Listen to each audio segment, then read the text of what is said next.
ध्यान से सुन लेना, जीवन बदलने वाली कहानी है, 100 करोड़ से भी भारी कहानी है। दो दोस्त, तो एक अमीर बच्चा था, एक नॉर्मल बच्चा था। इस बच्चे ने बड़ी डेयरी खोली थी, बड़ा फार्म खोला था और ये लगभग दिवालिया होने के कगार पे आ गया।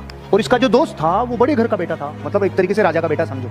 तो इसकी पत्नी ने बोला, अजी सुनो, आप कहते थे इतने सालों से कि आपका एक अमीर दोस्त था, तो चलो अपन उससे मदद लेने चलते हैं। तो ये इसकी पत्नी और बच्चे चल पड़े। ये गए, गेट कीपर को बोला कि वो दोस्त जो इतने साल पहले साथ पढ़ता था वो आया है। आते ही उसका दिल खोल के स्वागत किया दोस्त का और बाहों में भर लिया। दोस्त, इतने वर्षों बाद तो आया है, तेरे पूरे परिवार का स्वागत है, मेहमान नवाजी की जाए, बहुत मान सम्मान किया जाए, सेवा की जाए, आप आराम करो। खाना पीना किया, रेस्ट करवाया कि सुबह बात करेंगे। सुबह दोस्त आया, दोस्त ने आते ही अपनी पूरी विक्टिम मोड चालू किया, गाया भी बिकी, बेचा भी बिकी, वो सब खत्म हो गया। अच्छा।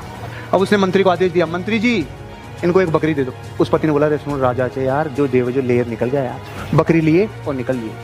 2-5 दिन 10 दिन दूध पिलाया, बच्चे पल गए। 5-10 दिन 20 दिन 15 दिन हो गए और बकरी, तो जैसे बकरी मरी तो एक दिन तो पति पत्नी एक दूसरे की तरफ नहीं देखे।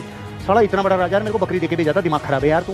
लेकिन 3-4 दिन बाद झाग आ गए वापस कि चलो चलते हैं, अब की बार देखते हैं, अब की बार थोड़ा सही देना चाहिए। वो गया, वैसे ही स्वागत हुआ, रात को विश्राम हुआ और सुबह 10:15 बजे वापस बकरी भी मर गई। राजा ने बोला, चिंता मत करो, बिल्कुल भी कोई चिंता करने की जरूरत नहीं है, मंत्री जी बकरी दे दो। अब राजा का आदेश कोई टाल सकता है क्या? शांति से बकरी लेके 5 दिन दूध पिए, 10 दिन दूध पिए, 15 दिन दूध पिए बकरी। अब की बार अगर बोली, ए सुनो जी, ए चलो पधारो, रुको, विश्राम करो, खाना खाओ, पियो, मस्त रहो, शानदार जिंदगी जियो, सुबह 10:15 बजे भाई साहब बकरी मर गई। परमात्मा जो भी करता है अच्छे के लिए करता है, चिंता करने की कोई भी जरूरत नहीं है, टेंशन मत ले, मैं तेरे साथ खड़ा हूँ, मंत्री जी बकरी दे दो।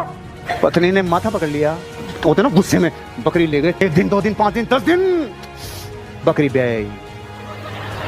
आप क्या सोच रहे थे? बकरी, एक बकरी और ले आई, और वो जो बकरी थी उसके भी बकरी 4-5 बकरी हो गई। दूध मामला सेट हो गया, बच्चे पलने लग गए और अब थोड़ा थोड़ा दूध बेचना शुरू कर दिया।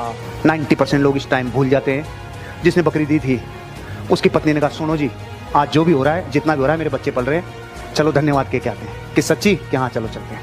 वही स्वागत, वही खाना पीना, वही रहना, महलों में आना, और सुबह 10:15 बजे। लेकिन ये दोस्त, तूने मेरी मदद की मेरे जीवन में, जब मेरे बच्चों के लिए भी कुछ नहीं बचा था, तूने मेरी मदद की, मैं आज केवल शुक्रिया अदा करने आया हूँ।